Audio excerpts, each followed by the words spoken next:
Assalamualaikum warahmatullahi wabarakatuh. Bertemu lagi dengan saya, Herman Jambek. Maaf sebelumnya, mungkin saya jarang upload video minggu-minggu ini karena saya lagi sibuk, lagi bikin kafe, surabi, dan konak. Konak itu singkatan dari kopi enak. Jadi mungkin banyak dari para subscriber yang menunggu video-video saya. Jadi saya mohon maaf sekali lagi buat para penggemar dikarenakan saya sedang sibuk membangun usaha sendiri. Jadi saya tidak mengharapkan dan tidak mencari uang dari dakwah ataupun dari penghasilan YouTube. Saya memang berusaha mandiri. Saya seorang pelukis, saya juga penulis buku, dan saya juga jualan kopi. Saya punya kedai kopi namanya Konak, kopi enak, dan surabi. Ada juga pizza dan sandwich. Sedikit promo ya. Nah, ini dia kedai kopinya di tempat futsal di Gedung Serbaguna Bunda Ratu di daerah Bungur Sarang, Nagrak, Cibadak, Sukabumi. Jadi ini lagi dibangun buat surabi ya, surabi dengan berbagai rasa. Ada rasa keju, coklat, ada juga pakai telur, oncom, dan ada juga rasa yang pernah ada. Nah, ini rekan-rekan di kampung saya yang lagi bangun. Nah, ini kedai kopinya nih. Ini kedai kopinya yang tadi yang belum beres itu buat surabi. Nah, ini buat kopi-kopinya. Nah, ini kopi-kopinya lengkap dari seluruh Nusantara ada. Nah, ini kedai kopi saya. Usaha kecil-kecilan ya. Nah, ini di Bunda Ratu, Gedung Bunda Ratu Cibadak, Nagrak. Ada dua buku karya saya, yaitu yang pertama adalah buku Hakikatnya Kiamat, dan yang kedua adalah buku ilustrasi. Nah, kita kalau lihat buku Hakikatnya Kiamat, ini adalah buku sejarah yang lengkap dengan historinya dan sejarahnya. Ini hasil karya saya sendiri, berikut dengan tambahan bonus tentang simbol-simbol. Ini neosimbolisme ya, tentang simbol-simbol. Nah, ini ya. Nah, itu. Nah, yang kedua adalah buku perspektif. Ini tentang ilustrasi lukisan. Nah, ini juga tentang ilustrasi lukisan saya semua, tapi di dalamnya ada keterangan-keterangan. Nah, ini.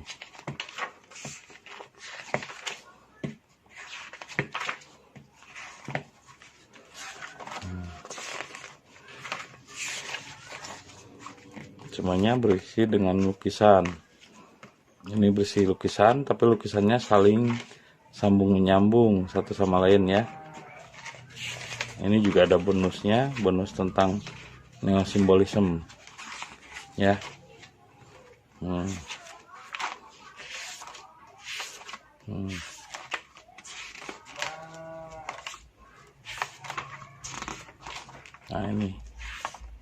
ini tentang kelenjar pineal.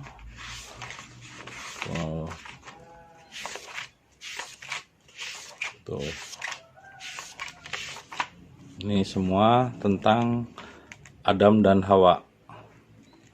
Jadi ada dua buku yang saya buat, tinggal kalian memilih. Kalau ini lukisan semua, kalau ini adalah tulisan dan cerita sejarah. Terima kasih, yang minat bisa menghubungi saya ya. Terima kasih. Nah, kali ini saya akan membahas tentang Tuhan Allah tidak perlu dicari. Tapi sebelumnya seperti biasa, yuk mari kita ngobrol perihal iman, ngobrol perihal Islam. Luar biasa, kopi enak.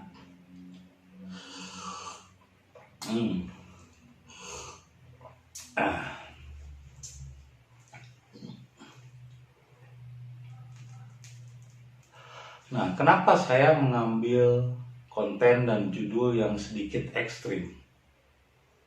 Tuhan Allah tidak perlu dicari. Karena memang Allah itu sudah meliputi semua makhluknya.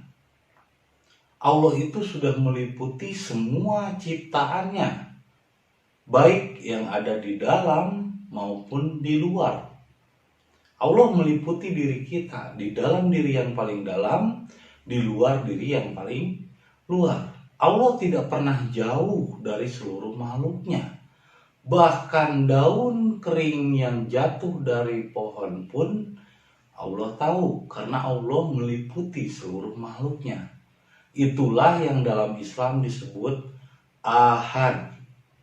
Jadi beda antara ahad dan wahid.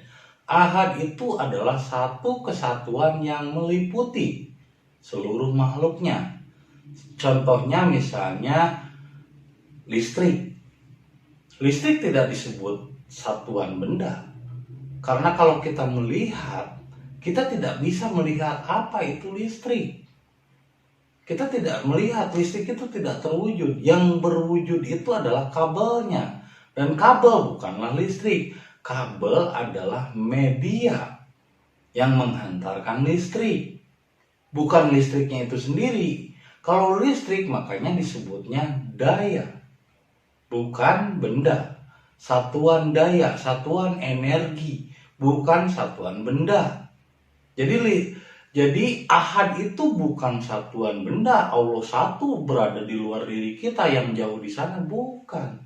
Allah itu ahad meliputi diri kita. Sehingga ketika muncul istilah para pencari Tuhan, mencari Tuhan, itu keliru. Nah, karena Tuhan tidak perlu dicari, karena Tuhan itu sudah meliputi diri kita.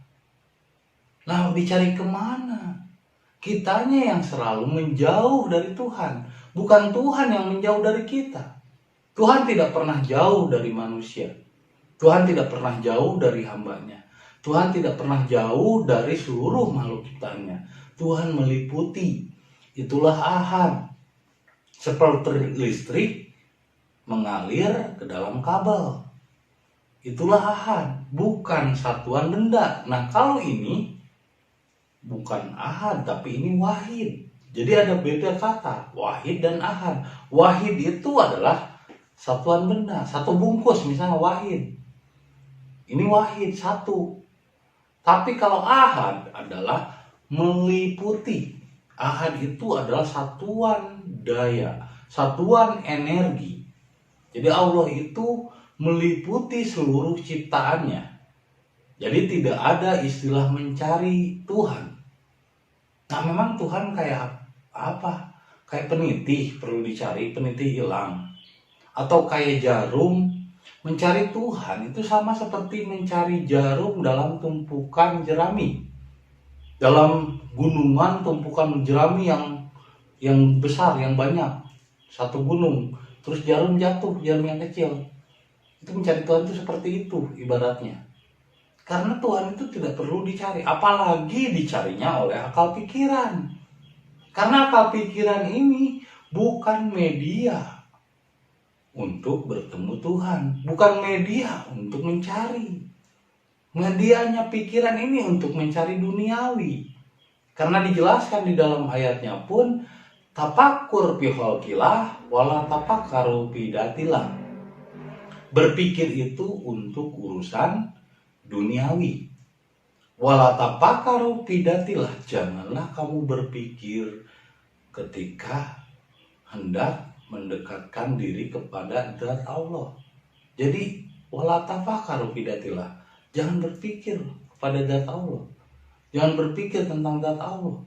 Jadi nggak bisa Tuhan dicari, apalagi dicarinya oleh akal. Karena akal bukanlah perangkat yang tepat untuk mencari Tuhan. Dan kata atau peribahasanya itu salah kalau dicari. Tuhan itu bukan dicari, Tuhan itu didekati. Ini ada salah satu contoh, ada tukang cukur yang tidak percaya sama Tuhan. Dia bilang, aku tidak percaya Tuhan.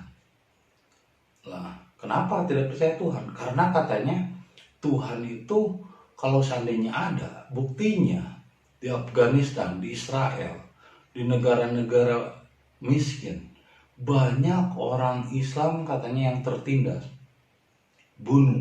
dibunuh, diintimidasi, dibantai, susah, miskin, kelaparan, dan lain sebagainya. Kalau Tuhan ada, maka tidak mungkin ada yang kelaparan, ada yang susah, dan ada yang pembunuhan. Jadi saya tidak percaya Tuhan, karena Tuhan tidak menolong. Nah, saya bingung mau jawab apa. Akhirnya keluar dari tukang cukur tersebut. Pas ketika keluar, ada musisi jalanan yang suka ngamen, anak reggae, rambutnya gondrong kan, gimbal banyak, gimbalnya panjang. Terus saya panggil, nih mau rokok nggak? Saya kasih 20.000 buat rokok, asal kamu ikut saya.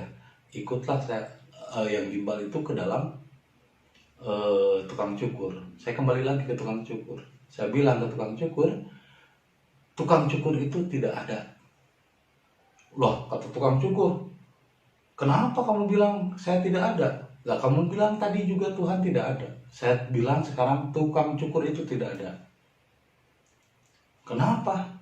Alasannya apa? Buktinya kata saya, alasannya ini orang gimbal reggae ini rambutnya panjang, tidak dicukur. Lah, kata tukang cukur, salahnya sendiri. Kenapa dia yang tidak datang kepada saya? Kenapa dia tidak menghampiri saya? Kalau dia menghampiri saya cukur. Nah, saya juga lalu mengatakan, begitupun Tuhan, begitupun Allah. Nah, salah manusianya sendiri, kenapa kita tidak mendekatkan diri kepada Allah? Malah kita menjauh sekian hari, semakin hari malah semakin jauh dari Allah. Jadi bukan salah Allah, bukan Allah nggak ada, tapi manusianya yang menjauh dari Allah. Jadi Tuhan itu bukan untuk dicari, tapi didekati, karena dia sudah sangat dekat. Kitanya yang menjauh.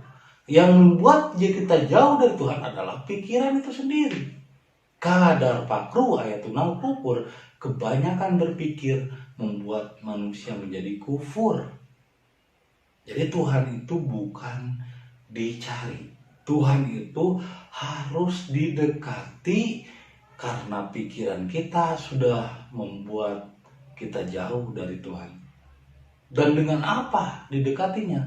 Dengan rasa diri yang paling dalam, yaitu jiwa, yaitu ruh.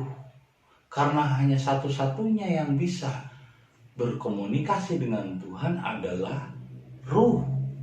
Karena ruh itu ibaratnya kabel. Satu-satunya yang bisa mengalirkan energi Tuhan ke dalam diri kita adalah ruh. Ruh itu adalah kabelnya, ruh itu adalah media.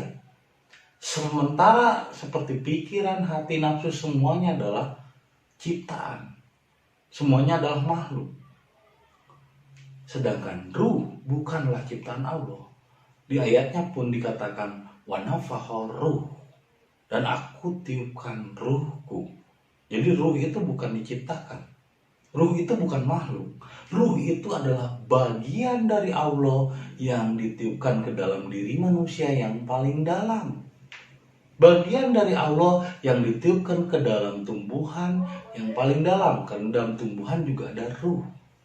Jadi ruh itu adalah energi Allah. Ruh itu adalah energi listrik. Ruh itu adalah kabelnya. Nah, bagaimana kita berkomunikasi dengan Allah sementara alatnya adalah pikiran? Pikiran bukanlah alat yang tepat untuk komunikasi dengan Allah. Jadi Tuhan tidak bisa dicari oleh akal pikiran. Tuhan hanya bisa didekati dengan rasa. Semoga videonya yang singkat ini dapat memberi manfaat dan menjadi hidayah bagi kita semua. Terima kasih. Assalamualaikum warahmatullahi wabarakatuh.